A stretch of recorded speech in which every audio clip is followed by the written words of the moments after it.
It's hard to picture the Rolling Stones as anything other than rock and roll royalty. Icons who've sat at the top of the music world for decades.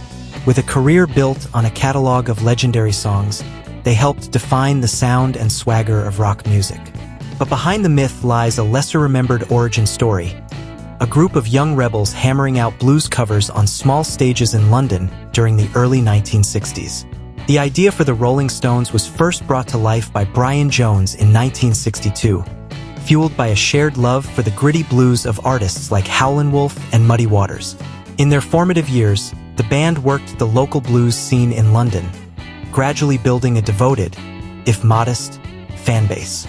During this period, they also served as opening acts for other musicians, most notably on a packed 1963 lineup that featured legends like Bo Diddley and Little Richard. Yet, their transformation into global rock stars would take a little longer and required one critical shift: creating original music.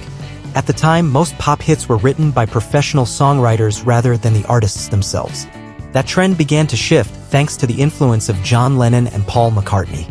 Recognizing this change, the band's manager, Andrew Loog Oldham, encouraged his own musicians to follow suit. Following his advice, Mick Jagger and Keith Richards started collaborating as songwriters. Their early work, such as As Tears Go By, didn't quite fit the Rolling Stones' image, although the song became a hit when recorded by Mary and Faithfull. Still, these initial attempts hinted at what the Jagger-Richards partnership was capable of.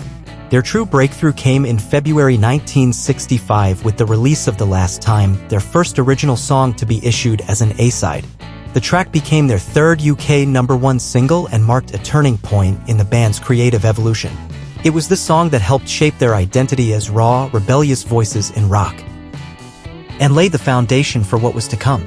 Keith Richards later reflected on the importance of that moment, explaining that the song gave him and Jagger the confidence they needed to keep writing and showed them a clear path forward in shaping the Rolling Stones' sound.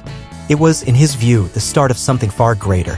And indeed, the band didn't waste any time capitalizing on that momentum.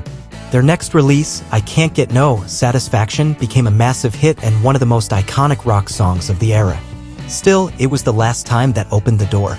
However, that breakthrough track hasn't been without controversy.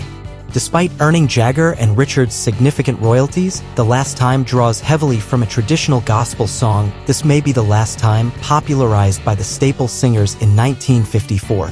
Nevertheless, the songwriting credits and profits remained firmly with Jagger and Richards and continue to do so today.